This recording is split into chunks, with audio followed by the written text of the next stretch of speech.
Allô, Shop Avenir, manolotra vary boba goava ambeo antsika rehetra. Prix fou miaraka amin'ny Shop Avenir. Ho fitsizovana antsika ray aman-dreny mpianatra. Raha ambola eto Madagasikara, izy no mora indrindra. Shop Avenir, cahier, cartable, gourda sy ny sisa. Hita ho avokoa rehefa mety ho fitaovam-pianaran'ny mpianatra. Sy lany andro vezivezy ianao. Ankoatran'izany dia mbola misy billet tombola memem-pona omenao antsika rehetra vide roa alina miakatra. Tombola mety azahoana moto scooter, bicyclette VTT, ary loka zat be zao. Ny lalao dia ho atao eo ambany fanaraha-masiny Nuisy de Justice. Ary araroto fa ny valala tsy indromany ambavady. Shop Avenir, Anus B, en face l'assurance maman. Téléphone 033 45 115 81. Shop Avenir.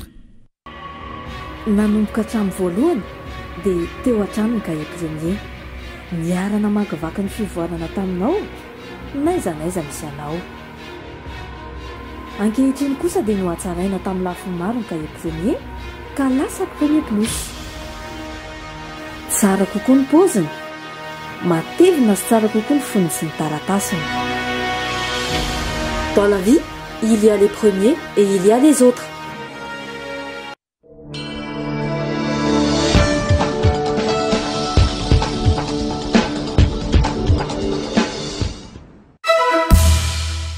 Saradis, société de distribution représentant des grandes marques, fourniture de qualité à prix compétitif. Saradis manolotra anao ny vaovao marina. Si Tata, ortenador PC Direct an'ity. PC Direct manolotra ho anao ny vaovao marina.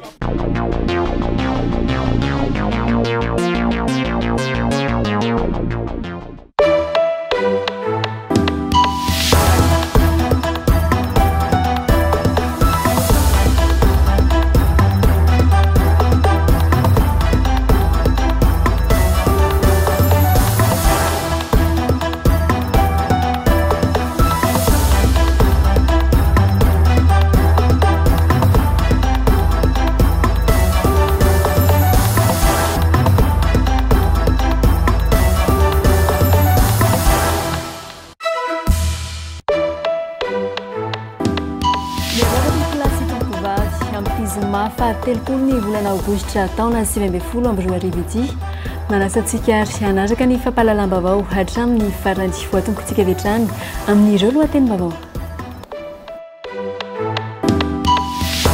Fiarakarenjy mazana faharoa no fiara manokana hitondrany Papa François mandritra ny fiodikodinany amin'ireo anatrika azy eny amin'ny kianjan'ny Soa mandrakizay. Teknisiana manokana avy amin'ny Vatican no nanampy tamin'ny famoahana ny bika amin'ny Papa mobile io. Tsy mbola nisy kandida na iray aza nametraka ny taratasy filatsako fidiana amin'ny fifidianana be ny tanàna sy mpanolotsainy tanàna amin'ireo komina enina amby roapolo ao amin'ny distrika Anatsimon-drano. Sarotra ny famondronana ny antoto taratasy ilaina hoy ireo kandida. Ny valina nanomboka androany ny fanadina-panjakana CEPE ho an'ireo farim-piatodi-pampianarana 17 manerana ny nosy. Androany no nanatanterana ny fanambarana ny noty ho an'Antananarivo renivohitra ary farafatarana ny alady maraina no hivoaka ny valim-panadinana. Anaraka vetrany ny fampahafantarana ny mety ho toetry ny andro ho amin'ny rahampitsoara loizika iarana amin'ny Valsoa.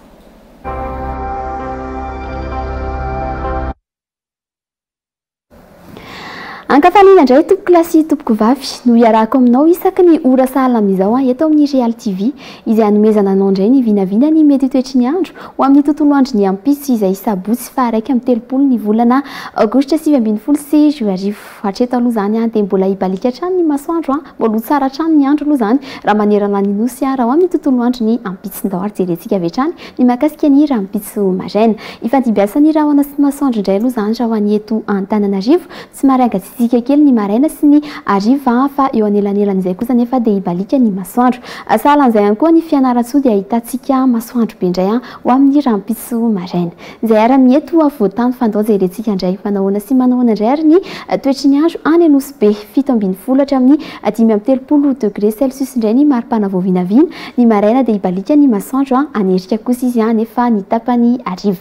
Izay ary makasika ny Anosy be fa andao verenantsika amin'izay rehefa ambony fa faritra eto Madagasikara saika ifandibiasany rahona sy ny masoandro avokoa aloha zany raha manerana ny nosy raha amin'ny rampitso maraina zay ny antony ilazaiko anareo fa dia ho tsara ny andro zay ary ny tapany maraina ny tapany hariva kosa no jerevantsika avy hatrany dia fantaro fa tsy ahitantsika fiovana indray raha ohatra ka ny rampitso hariva satria dia mbola saika ifandibiasany rahona sy ny masoandro avokoa ho an'ny mahajanga sy toliara moa zany eto dia hibalika hatrany ny masoandro tsara zany ny andro raha toa ka fehezitsika ny eo amin'ny rampitso izay mahakasika ny vinavina raha ny maripana ihany koa dia efa ahitantsika fiakarana tsikelikely hatrany satria dia 10 hatramin'ny 17 degré indray no maripana vao vinavina ho an'ny fianaratsoa kosa dia mahitsika fa 12 degré efa manomboka miakatra tsikelikely mahajanga hatrany no manana maripana ambony indrindra ho an'ny toamasina tsy dia ahitantsika fiovana firy kosa nefa raha mahakasika ny maripana dia izay indray ary ny vinavina ny mety toetry ny andro ho amin'ny rampitso sabotsy fa raiky amin'ny 30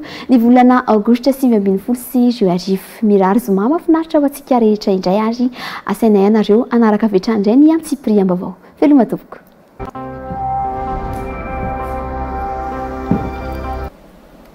iverenantsika ho arahana vetivety ary aloha ireo lohateny-bavao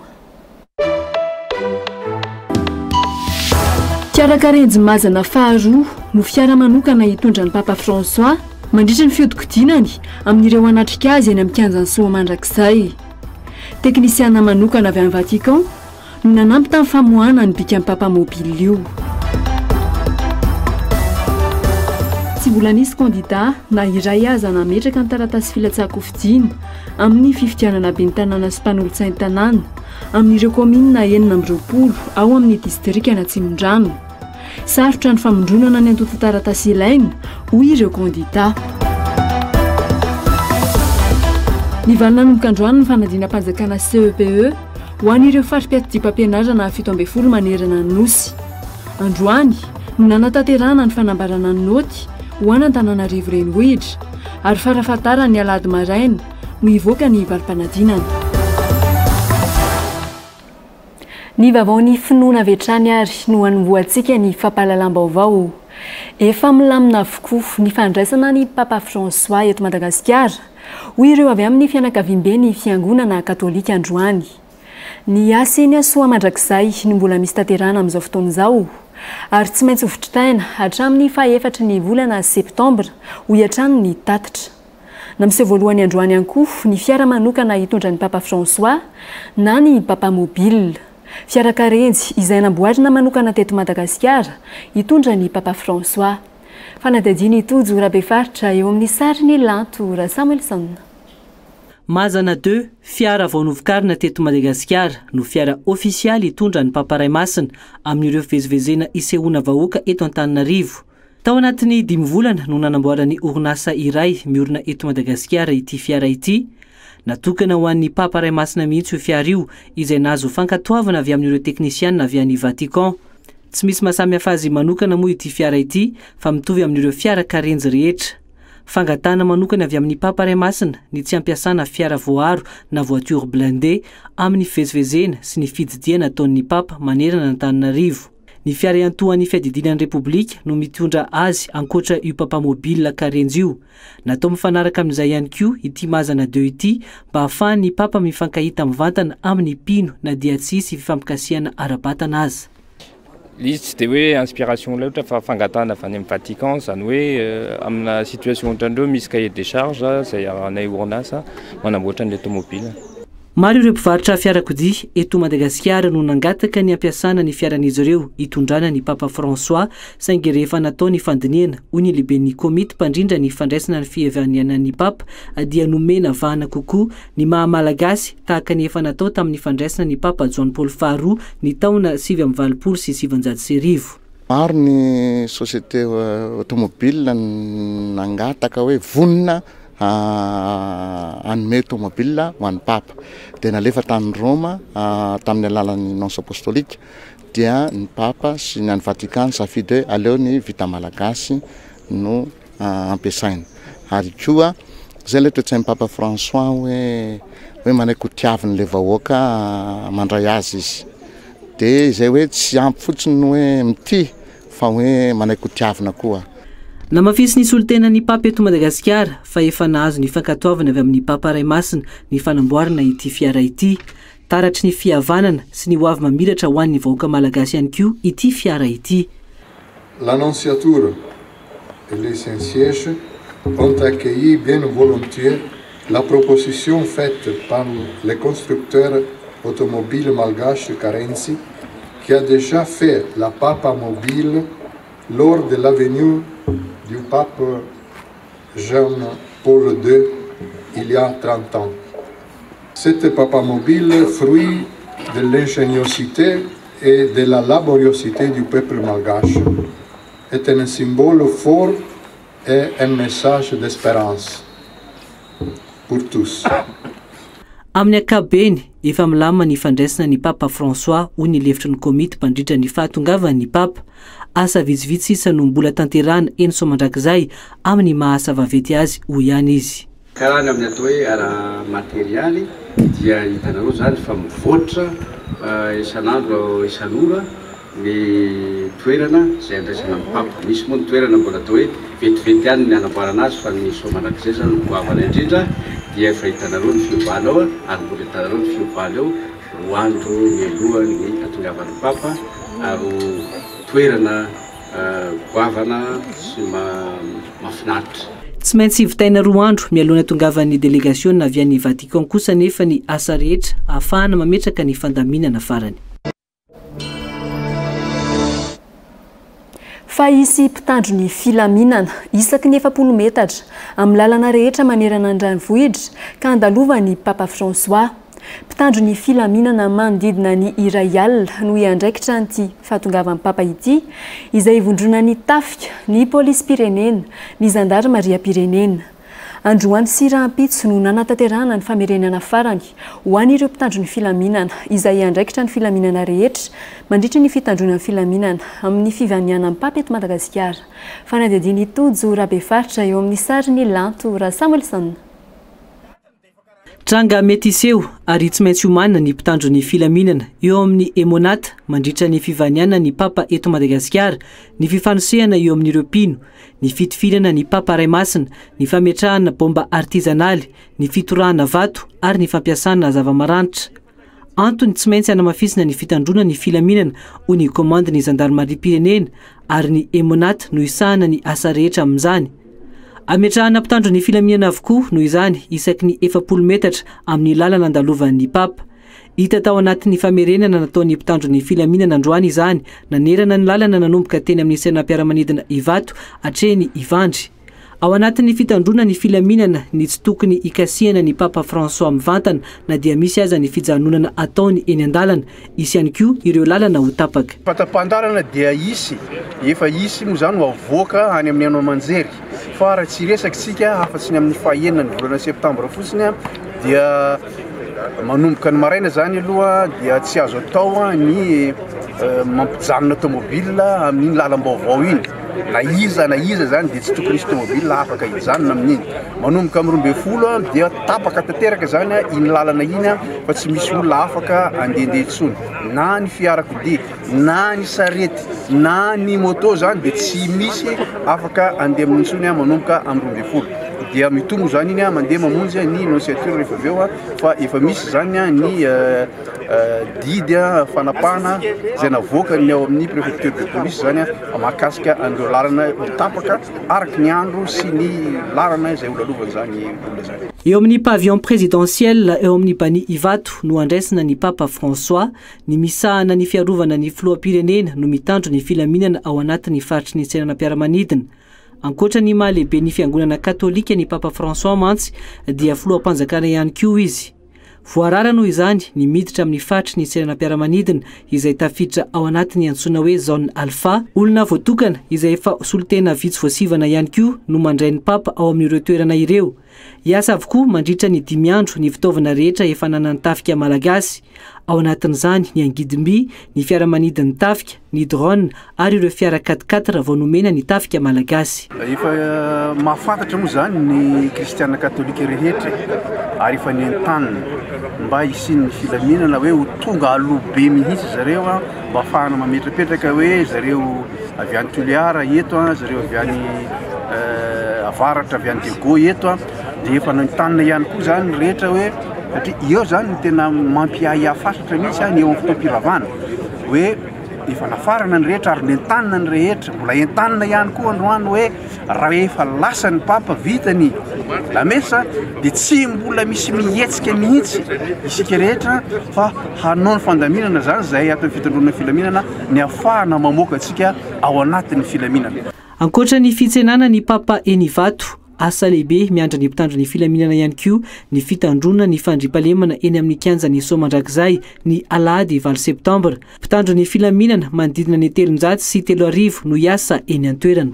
Ny fitaovana moa zany iarahana mahafantatra fa nisy ihany raha ataontsika hoe ny ato amin'ny foloalindasy sy ny polisy manokana dia nisy ny fitaovana isan-karazany zay vao nomena ny fitaovana republika izay ho ampiasaina tanteraka mihitsy zany ato anatin'izao fahatongavan'ny papa zao azo adino fa ankoatra ny mafivahinanana masina ny fahatongavan'ny papa dia filoham-panjakana ny papa ary filoham-panjakana zay dia ampiasany fanjakana zany ny fitaovana rehetra zay ampiatanany ahafahana mitandro ny filaminana mandritra 570 ireo délégation avy any Vatican hiaraka amin'ny papa François, ny 17 amin'ireo mpanao gazety avy amin'ireo hainao manjery samihafa manerana izao tontolo izao izay antsoina hoe presse papale. Fahandro tsy asana nefa andrasakarama ny fahenina ny volana septambra amin'ny rora tolakandro fanapa-kevitra noraisy ny ministeran'ny asa sy ny asa-panjakana ary ny lalàna sosialy androany. Amin'ny hoenina septambra arivo mo no fotoana tongavan'ny papa François eto Madagasikara. Amin'ny 4 ariva no tonga any amin'ny seranam-piaramanidina Ivato ny papa François raha ny fandaharam-potoana. Miatra ho an'ny orinasa rehetra io andro tsy asana nefa andrasakarama ny fahenina aogositra tolakandro io. Marobe ihany koa ireo lalana no tapaka mandritry ny fandalovan'ny papa miala ny Ivato hatreny amin'ny trano misy ny foibe ny Annonce apostolique ny Ivandry. Tafiditra ao anatin'ny fanamevanana ny fitohanan'ny fiara, ny fampiatona ny andro iasana ary ihany koa fa ahafahan'ireo izay tsenan'ny papa François manatrika izany amin'ny lalana andalovany.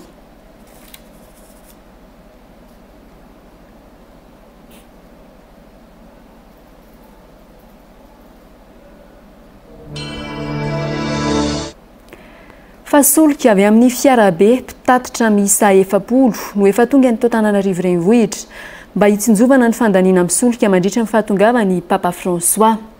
Avy any Tomasina no ampiakarana ireo solika ireo. Efa ampy mandritra ny 4 andro ivanianan'ny papa ny solika eto an-drenivohitra hoy ny ministera ny angovo. Mbola mitohy mandritra ny 10 andro nefa ny fampakarana solika ialana amin'ny tsy fahampiana ho hiatrany ny ministra. Tsy nzaraina amin'ireo ho tobi-tsolika andalovan'ny fiara avy any amin'ny faritra izay hitoby eto an-drenivohitra ireo solika ireo. Fanadidiny Tina Malala Andriniaina eo amin'ny sariny tokony aina Randrianjatovo. Mpizaka mahery ny iray tapitrisany ho tonga eto Antananarivo amin'ny fahatongavan'ny papa François eto Madagasikara ny 9 hatramin'ny 10 septambra ho avy izao. Fiara marobe no ifamezivezy eto an-drenivohitra amin'ny fitaterana ireo olona avy any amin'ny faritra. Eo ihany koa ireo mitatitra ny eto an-drenivohitra. Solika avy amin'ny fiarabe mpitatitra solika na camion citerne 7 no efa tonga teto Antananarivo tamin'ny alatsinainy 9 aogositra 2022 teo. Aharitra 10 andro izany fampakarana solika izany hoy ny ministry ny angovo. Misy zany paikady manokana mba ametrahana any amin'ny tobina lasantsy amin'ireny toerana andalovan'ny mpizaika ireny ametrahana zany stock mba tsy isiny tsy fahampiana amin'ny lasantsy amin'ny io fotoana atongavan'ny paparay masina io. Dia hitanareo zany zao fa nandray fepetra manokana zay ampiakarana ny lasantsy avy any Tomasina maketo Antananarivo satria efa misy convoi organisé zany misy miaramila miaraka aminy mampiakatra an'ireny camion reny avy any Tomasina zany. Dia efa nisy fivoriana manokana niaraka tamin'ireo mpandraharaha rehetra mikasika ny sehatry ny solika mba iara-iasa sy fanometanana amin'ny ilaina ampiakarana ny stock zany eto Antananarivo aloha mazava ho azy sy eny amin'ny toerana rehetrarehetra izay andalovan'ireo mpizaika ireo. Nisy moa ny olona fitaterana solika ny volana Jolay teo hoy ny ministry ny angovo. tapitra ny farany volana jolay mantso izy ny fifanarahana mitaditra solika ka izany mampisy olana eo amin'ny solika indrindra fa ny solika fandrehitra efa milama ihany koa nefa io olana io amin'izao fotoana izao taoriany fivoriana nataon'ny ministera ho hiatrany izy ny vaovao eo amin'ny pejy politika ary no anohizantsika ny fampahalalam-baovao tsy mbola mahalala ny antonta-taratasy ilaina ho amin'ny firatsaka ho fidiana be ny tanàna ny akamaroan'ireo kandida hirotsaka ho fidiana ho be ny tanàna avy amin'ireo komina misy 920 ao amin'ny distrika Natsimondrano tsy mbola misy kandida noho izany na dia iray aza hatramin'ny androany nametraka ny filatsaka ho fidiana olana sedran'ireo kandida sasany ihany koa ny fanangonana vola ho an'ny pilatsaka ho fidiana raha ny fanazavana nataon'ireo kandida tonga teny amin'ny Oveka Atsimondrano androany fanadihadiany Merika Razafindratsima eo amin'ny sary ny Ani Razafindrakoto mangina tanteraka ny Braony Oveka na ny ratsa magaiky ny voamera manokana misana ny fifidianana izay mandray ny taratasy filatsaka ho fidian'ireo kandida tsy mbola misy matsy na dia antota taratasy filatsaka ho fidiana be ny tanàna iray aza tonga eo ampelantanana ny mpiasan'ny Oveka Atsimondrano misy amin'ireo mikasa ho kandida azany tsy mbola mahalala akory ny taratasy ilaina amin'izany filatsaka ho fidiana izany hatramin'ny iray oratolakandro teo olona mangataka fanampanazavana mikasika ny taratasy ilaina amin'ny filatsaka ho fidiana ho be ny tanàna sy mpanolontsaina ny tanàna avokoa no betsaka tonga eny an-toerana tao anatin'ny 2 andro izay kandida mahery ny 50 avy amin'ny komina 920 ao anatin'io distrika Natsimondrano io no mivezivezy manontany fotsiny ho ireo mpikambana amin'ny Oveka Atsimondrano ho an'ireo milaza ny rotsaka ho kandida nambarana izy ireo androany fa miteraka olana amin'ny fanomanana ny filatsaka ho fidiana ny fiakarany vola sara pilatsaka ho fidiana izay lasa avo roeny amin'ny teo aloha eo ihany koa ny fisian'ny olana fandraisana izany eny amin'ny tahirim-bola mpanjakana raha ny fanazavana izy ireo diso kely ihany aloha le kajy satria tamin'ny voalohany iny raha ny tany aminay manokana tokony tsy ohatra hoe misy an'ilay hoe 700 000 ariary fa tokony hoe 700 000 ariary miaraka ny ho an'ny be ny tanàna sy ny conseiller kanefa ilay izy tonga dia natao x2 dia somary tampoka taminay omaly alakamisy 9 aogositra 2024 no nisokatra ny fandraisana ny antota taratasy filatsaka ho fidiana amin'ny fifidianana be ny tanàna sy ny mpanolontsaina ny tanàna aritra 5 andro ny fametrahana ireo antota taratasy ireo izay farana ny 12 septambra ho avy izao faniona tamin'ny prime ministre japonais Shinzo Abe ny filoham-pirenena Andry Rajoelina androany nandritry ny famaranana ny tikady fahafito tanterahana ny Japon ny tetikasa fanomezana sy fanadiovana rano fisotro madio ho an'ny Madagasikara no nangatahany fanampiana sy fiaraha-miasa tamin'ny firenena japonais tamin'ny ity fihaonana farany ity voarantsika ary ny fanadihadiana mahakasika izay manohana trany ireo tetikasa maro ho fampandrosoana Madagasikara ireo mpiara-mombona antoka raha nitaditra nivoaka nandritra ny fivoriana sy ny fikaonan-doha iraisam-pirenena fahafito ho an'ny fampandrosoana aty Afrika na ny tikady 7 ity izay no tanterahana tany Japon nandritra ny 3 andro ho an'ny Madagasikara manokana ny tetikasa mikasika ny fiadiana amin'ny tsy fanjari-tsakafo sy ny fambolena ary ny mahakasika ny tsy fandriam-pahalemana an-dranomasina no tena niompanany ny ady ireo no ny fanakalozan-kevitra nandritra ny atrikasa. Personnellement, je me suis engagé à redonner l'accès à la santé à tous les Malagasy sans exception. Mon équipe et moi-même avons travaillé d'arrache-pied pour trouver des solutions durables en réponse à tous les problèmes qui entravent le bien-être de la population. Madagascar veut transformer ses faiblesses en atouts. Je vous invite donc à nous accompagner dans ce nouveau tournant de Madagascar pour le progrès et le bien-être de la population.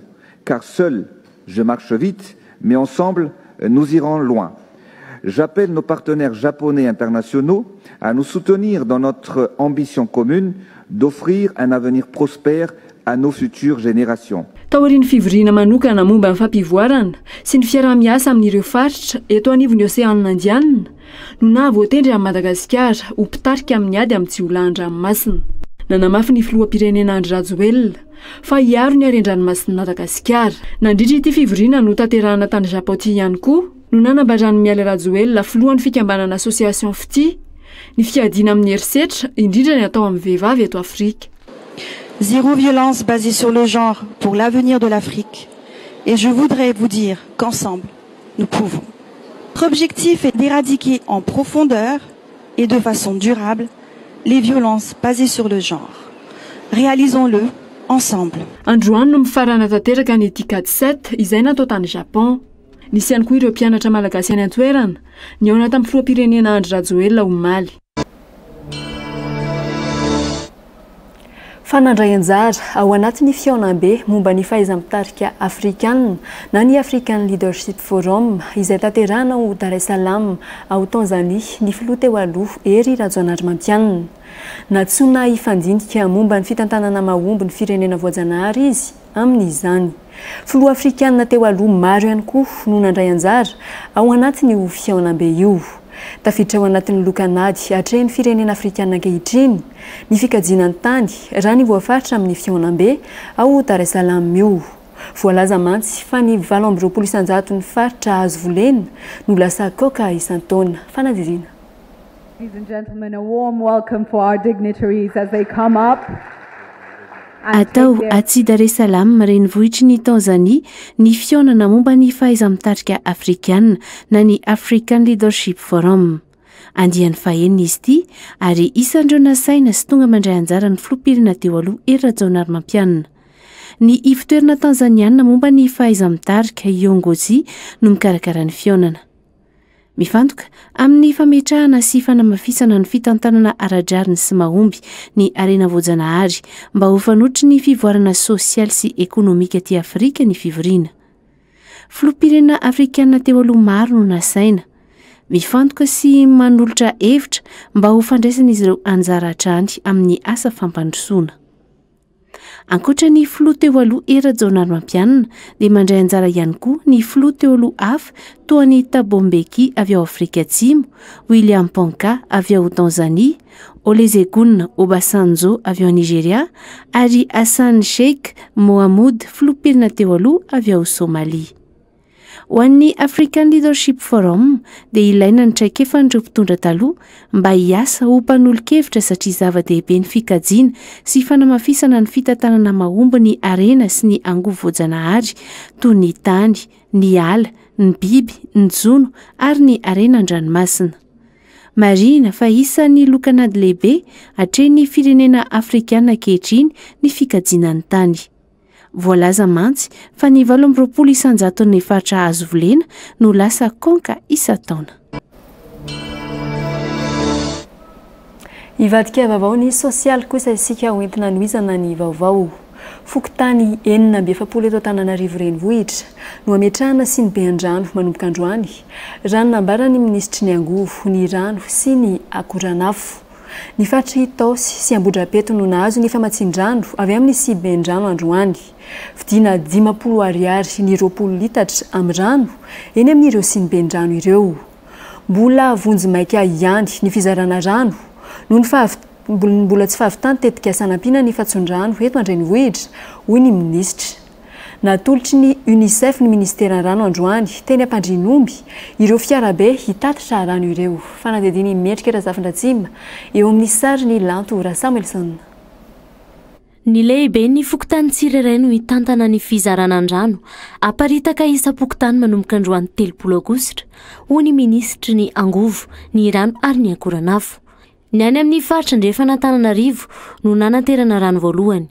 Tao anatin'izany ny faritra Itaosy sy Ambodrapeto izay niarany fahatapahan-drano matetika efa 4 volana izay.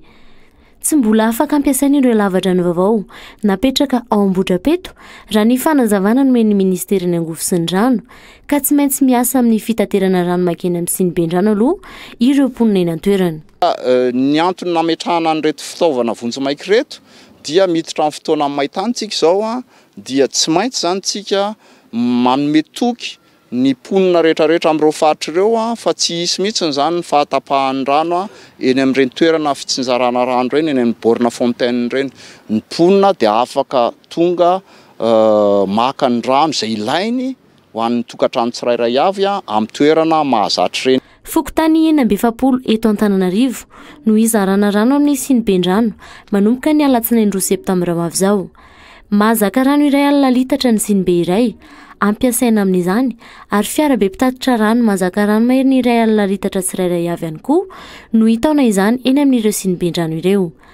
fanampiana avy amin'ny unicef no nazona ireo fiarabe ampiasaina hitaterana rano ireo tsy voafetra intsony ny abetsaky ny rano azo alainesa tokantrano raha ny fanazavana isy ihany koa ny fametrahana rano any amin'ny faritra voan'Antananarivo toy ny eny Ambanidia sy Tiadana ny any Alasora sy Lafy ho an'ny faritra Andrefana ary Tanjomato sy Andoharano fotsy kosa ny any amin'ny faritra Atsimon'Antananarivo ireo toerana ireo izay anisana ahitana fimenomenoman'ny amin'ny fahatapahan-drano matetika eny an-toerana tsy voafaritra mazava kosa ny toerana ametrahana ireo sy ny bendrano isam-pokotany ireo fa ezana ao atao any amin'ny voatanana ho ireo sy fokotany tsy maintsy eo akaikin'le borona fontaine satria raha ny toerana misy an'le amin'izao fotoana zao dia anankiray ihany tafidy sy mikany fa ny rehetrarehetra sy tafidy nefa nisy tiana ho atao ampovoany satria anankiray fotsiny zay misy faritra 5 ponina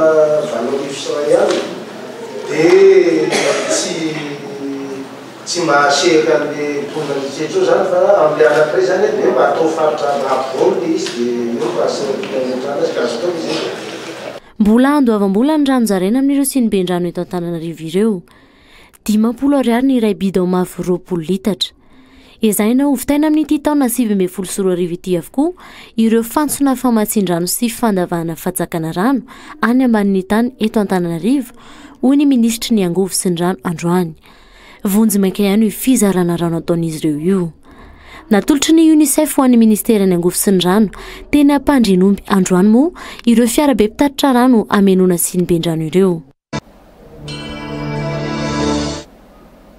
anoizantsika ny fampahalalam-baovao kosa ny pejy fampianarana valim-panadinana CEPE avy amin'ny fari-piatsy-pampianarana misa 17 amin'ny 4 manerana ny nosy no ny valy androany mbola vitsy ihany ireo Cisco na tafavoaka ny valim-panadinana hoy ny ministry ny fanabeazana vola haingo Marie Thérèse raha pitsy no tokony valy avokoa ny fanadinana CEPE any amin'ny faritra rehetra andrasana hatramin'ny farany herinandro ihany kosa ny valim-panadinana ho any Antananarivo renivohitra nahitana fiakarana amin'ny ankapobeny ireo tahapahafahana amin'ny fanadinana CEPE izay fanadinana Tina Malala Andriniaina eo amin'ny sariny Lanto ra Samuelson nahitana fiakarana ny tany valim-panadinana tao Voemara sy Andapa amin'ny valim-panadinana CEPE vao vita ny talata fa 17 aogositra teo tafakatra 70 faingo 2 isanjato mantsy ny tampahafahana tany Andapa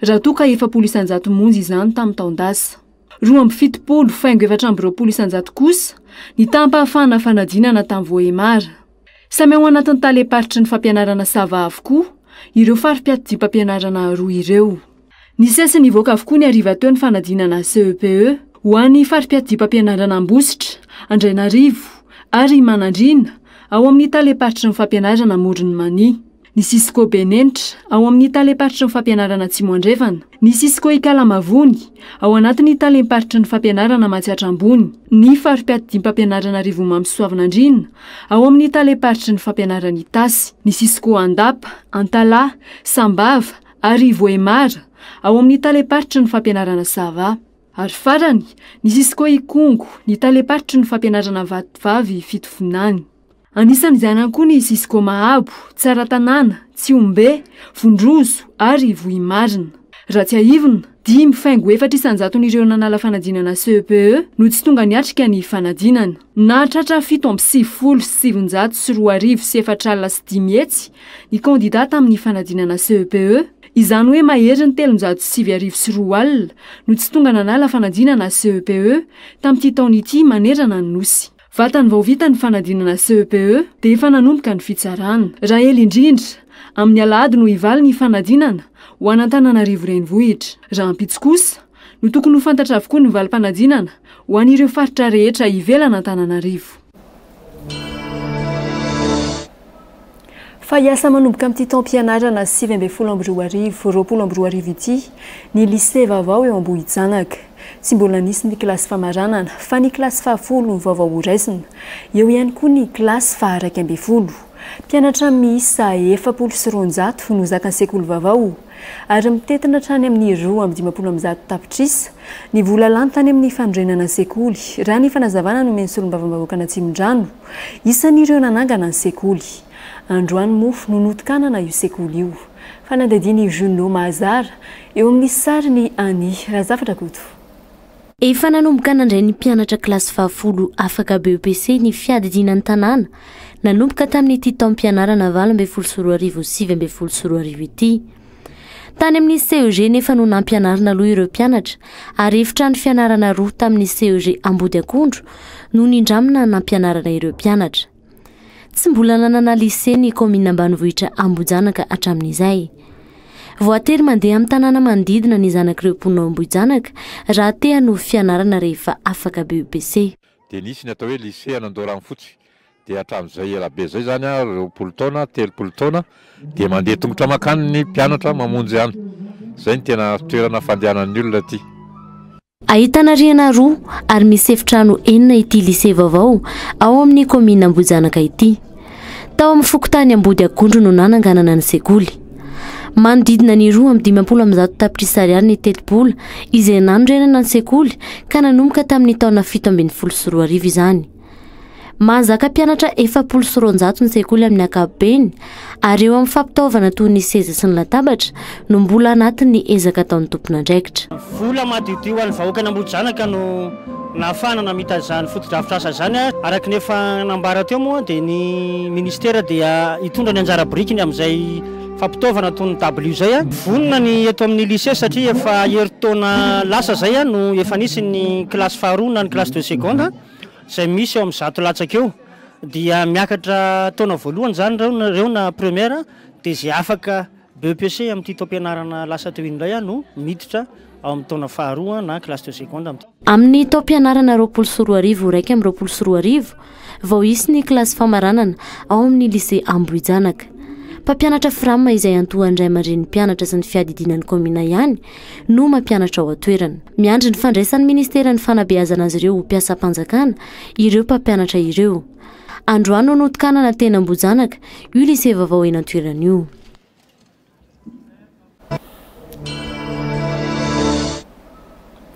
Fatranga hafahafa iray no naparitaky ny olona marobe tao anaty tambazotra sosialy omaly. Ratsan-tanan'olombelona izay nivadika voankazo. Tsy ino fivadian'io fa dia ratsan-tanana lasa akondro. Ny tena mahavariana aza dia ny ratsan-tanana 10 mihitsy no nivadika ao akondro raha ny hita amin'ity sary ity. Ho arantsika tao anatin'ny zanam-pandaharana fake news real news ary ny fanadihadiana mahakasika izay.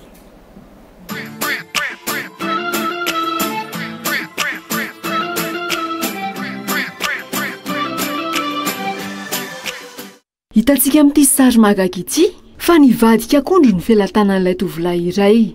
Nahavariana sy nampitolagagany maro ity sary sironan-tsary niparitaka tamin'ny Facebook ity omaly. Raha ny fanazavana niaraka tamin'ireto sary ny ely ireto dia toa hoe avy nangalatra akondro tany anaty alana akondro tany ilay ranamana. Rehefa avy nanakatra ilay akondro izy no nitodika tampoka nijery ny tanany ary dia lasa nivadika akondro avy hatrany ireo ratsan-tanany 5. Maro be ireo olona nany eo hevitra tamin'ity tranga ity, tao ireo laza fa resabe fotsiny any ary tsy marina. Teo ihany koa no niteny fa akanjo miendrika akondro no nanaovany ity lehilahy ity. Nahatratra 10 ireo nany eo hevitra ary 5 no nizarany vaovao. Rehefa natao ny fanadihadiana mikasika ity tranga iray ity dia fantatra ary navoaka ny gazety an-tsoratra iray fa tena nisy ity tantara hafakely ity. Raha ny fanazavana ihany koa fantatra fa karazana fanasaziana amin'ny alalana karazana ody izay nataon'ny tompony akondro no nampivadika akondro ny ratsan-tanan'io tovolahy io. Tao Mali no nisy tantara ary tranga efa tamin'ny taona 2012 ity nisy ny zara ary niteraka resabe ity. Real News no izany ity tranga ity.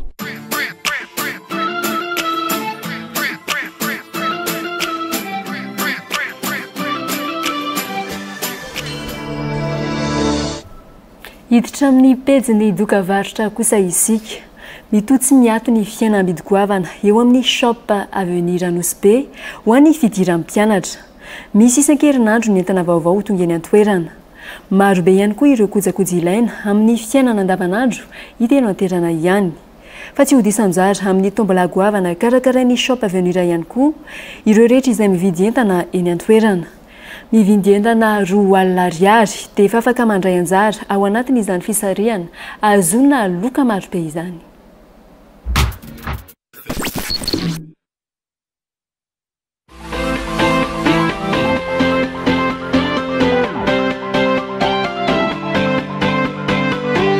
amin'izao akatoko ny fidiran'ny mpianatra izao moa izahay ato amin'ny shop avenir dia manomana ireo kojakoja izay ilain'ny mpianatra amin'izay fidiran'ny mpianatra izay zany hoe raha toa ianao manana eritreritra ny vidy an'izany fitaovam-pianarana izany dia tsy mila mandeha lavitra intsony ianao ary tsy mila mivezivezy intsony fa ato amin'ny shop avenir ianao dia efa afaka manjifa ireo cahier isan-karazany eo ihany koa ny cartable ny stylo tsy adino ihany koa ny gourde raha ho an'ny cartable manokana zao dia misy ny arrivage isan-kerinandro zany hoe manana tombony be ianao raha toa ka misafidy ny tsidika anay ato amin'ny shop avenir izay ihany koa dia manome vidin'entana mora nefany amin'ilay kalitao raitra dia raitra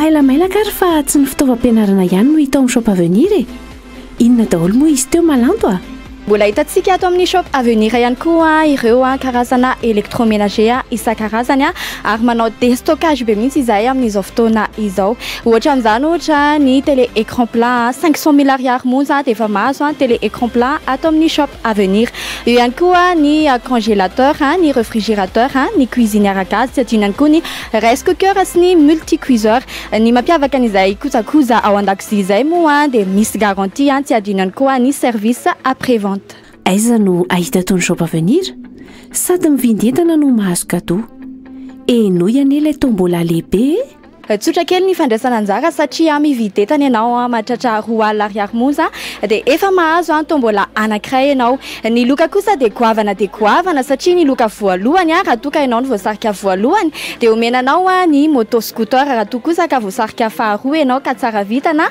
dia omenanao indray ny bisikileta ary ny fahatelo kosa dia mahazo an'ilay robot tsy miala maina nefa ny faefatra ka hatramin'ny fahazato voasarika fa dia misy ireo karazana goodies isan-karazany atotry ny shop avenir ho atsika ny fisarihana moa dia atao ny 29 ny volana desambra ho avy izao amin'ny 2 ratolakandro ao amin'ny kianjany kanto Mahamasina amin'ny fotoana io zany voarotsaka miaraka mandrotsaka n'ilay tombola isika rehetra ao anatin'ilay urna goavana dia goavana izay zany no loka fa raha toa ka te handray anjara amin'izay lalao izay ianao dia manentana anao izay tsitsika ny shop avenir ety Anosy-be ny misy anay dia eto anelanelan'ny rond-point Antsena sy ny pharmacie Volahanta eto apitany assurance mamary ato ambany auto-école bienvenue izahay kosa dia misokatra ny alatsinaina hatramin'ny asabotsy amin'ny 7 ora maraina ka hatramin'ny 10 ora hariva tsy miato ny larataroby kosa raha toa ianao te hifandray aminay dia ny 033 45 115 81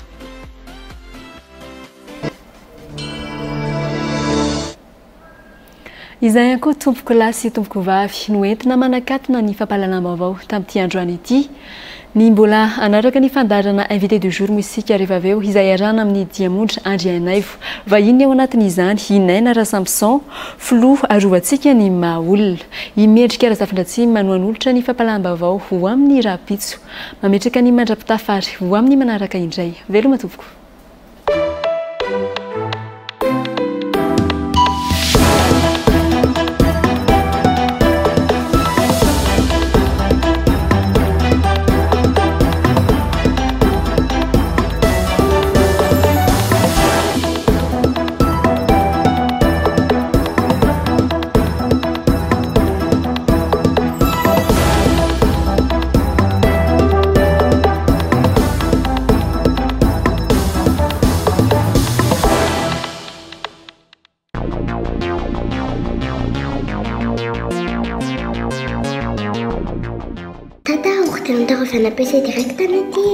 PC Direct nanolotra hoanao teo ny vaovao marina. Si Saradis, société de distribution représentant des grandes marques, fourniture de qualité à prix compétitif. Saradis nanolotra anao teo ny vaovao marina.